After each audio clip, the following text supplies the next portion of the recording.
Is there ever things that you see of like the next gen of like kid stars where you're just like, be careful, like as far as just getting too hyped on themselves or any of those pitfalls? Yeah, all the time. I also like, because I think a lot of kid stars now are coming from social media, right? And so it's like, what's that going to look like in 10 years? We don't know. But even just working closely with kids, like I have a lot of friends that have kids, or a lot of friends that are kids, just because over the years we've worked together and they're great and they're fun and whatever. And like there's kids like a little girl named Everly, two twins, Tatum and Oakley, and I don't know Halston as well, but I knew Tatum and Oakley very well.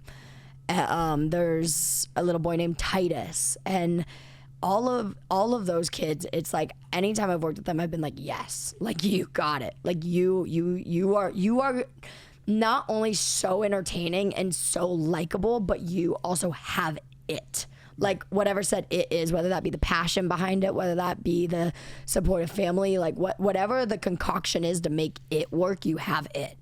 And then I've been around some other kids where I'm like, stop working immediately, go to school, like find a firefighter academy, like anything but this. And get out. That's a very hard thing because like, you can't tell the parent that, right? You can't, but you just have to trust that like the world is gonna world and like the kid will find their right path. And I always make it very clear to any kid that I ever work with, like, look, if you ever need a helping hand out, I got you. You know what I mean? Like if you ever need, because I think that's one thing, and I didn't want the out, but I think I didn't really realize that when I turned 18, I could have said, I'm done. I want to go be a nurse. You know what I mean? I could have if I wanted to. And like, I didn't understand that I could have. I didn't want to. I don't want to. I couldn't identify more with what you're saying. Yeah. It's like, now that you're older, you're like, oh my God, I literally could have. 100%. But in the moment, you're like, no, I can't. I have to keep going. Like. But no need to answer if you don't want to. Also, like, I supported my family. Yeah. So if I at 18 said, you know, bye, Mom, then she was older. She was in her 60s. She would have had to figure out how to live again. Yeah.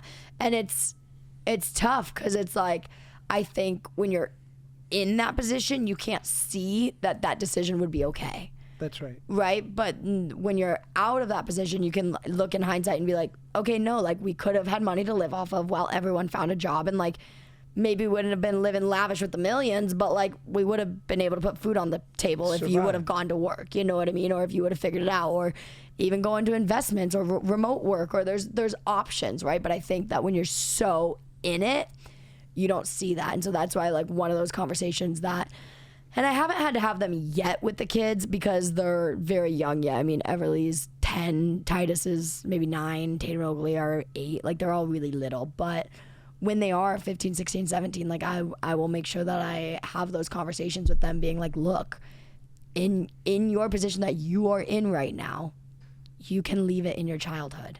And like, it was also your parents' choice to quit their life for you. And so now it's going to have to be your choice to decide if they have to go back to that. In hindsight, like for you, right? 13 years, right? You were 13 years old. Yeah. In hindsight, it was 5 years essentially that their life was dedicated to you. You know what I mean? It can correct me if I'm wrong on that. Yeah. But like, they made their living before then. They can go back to it after then. But in it, you don't see that. You don't see that at all. Like, I didn't see that. My mom could have gone back to being a dance teacher. My dad could have gone back to being a chiropractor, and like all good. And that people in a good way will move on from you. Yes. Like, that's what I didn't see either. I thought like, I was like I realized like if I would have just turned 18 and like gone away and like literally stopped and left it in my childhood, people wouldn't bug me in Target. You know what I mean? And it's like, right. You think like, oh, that'll never happen, but like, no, it will. But where I'm lucky is like, I want it. Like, I want to keep going. Like, it's my passion. It's what I love to do. But I think that it's important for the people to know if it's not your passion, you can literally leave it. I also sometimes when people ask, because they always love to ask that question, you know, especially because I have kids, like, would you want them to get into the business? Yeah. And I always say, you know, I think if they enjoy performing, they should go to every acting class and do every school play and do, you know, I'll support their passion no matter what. Yeah. But the difference between starting at 13 and at even 17 is 4 years. But if you start at 17, you're not a kid actor. Right. You're just basically a grown-up. Yeah. And people won't look at you with that moniker, which can be a little bit of like a blessing and a curse. Yeah, it's interesting. It's like, I think any life path has its pros and has its cons, right? Totally. You look at some child stars, look that when they started as a baby, right? Some child stars, Raven is a great example. Raven started, she's fucking 6 months old, like baby. She doesn't know anything else. And then you look at some that started, I mean, I started when I was 9, you started when you were 13, and there are some that start when they're, you know what I mean? Like it's someone like artist-wise, like Chapel Roan, right? Yeah. She started making music 10 years ago. Megan actually is a better example because I can talk highly of Meghan Trainor and I'm knowledgeable in Meghan Trainor's world. Like All About That Bass came out when Meghan Trainor was 19. Jeez. Like that's when she rose to fame. You know what I mean? And so it's like interesting, like what age makes a difference. And I think for me, honestly, fame is so much easier because I was a child star.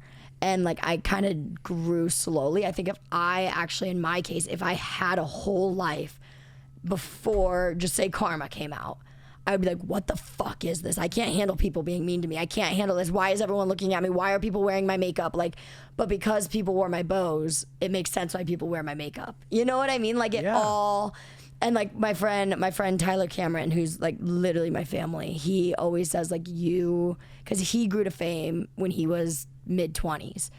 And he had a full normal life before then. And he's like, you navigate being a 21-year-old really well publicly. Like, these are your years where you're supposed to be a train wreck, and like you actually handle it really well. And so like it's kind of interesting to like. Tyler's the best. Y'all know Tyler? We do. We're really close with him. That's our connection. Tyler's the best. He's literally the best.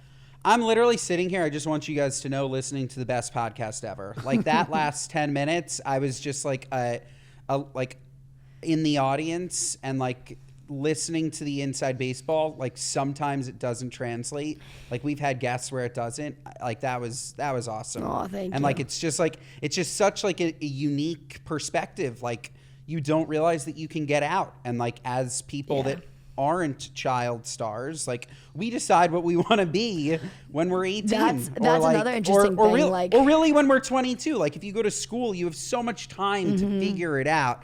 But there is a benefit of being thrusted into something also. Like you sort of had, if you can see it that way, you had an opportunity to have a career before anybody even started thinking about having a career and trying things. And I'm also specifically to me, and not to talk about me, but I'm a very unique case. Like the more you get to know me, the more you're like, yo, your brain's being studied when you kick the can. Like, cause what is different in there? Yeah, we're the good guys, we're not the great guys, we're just the good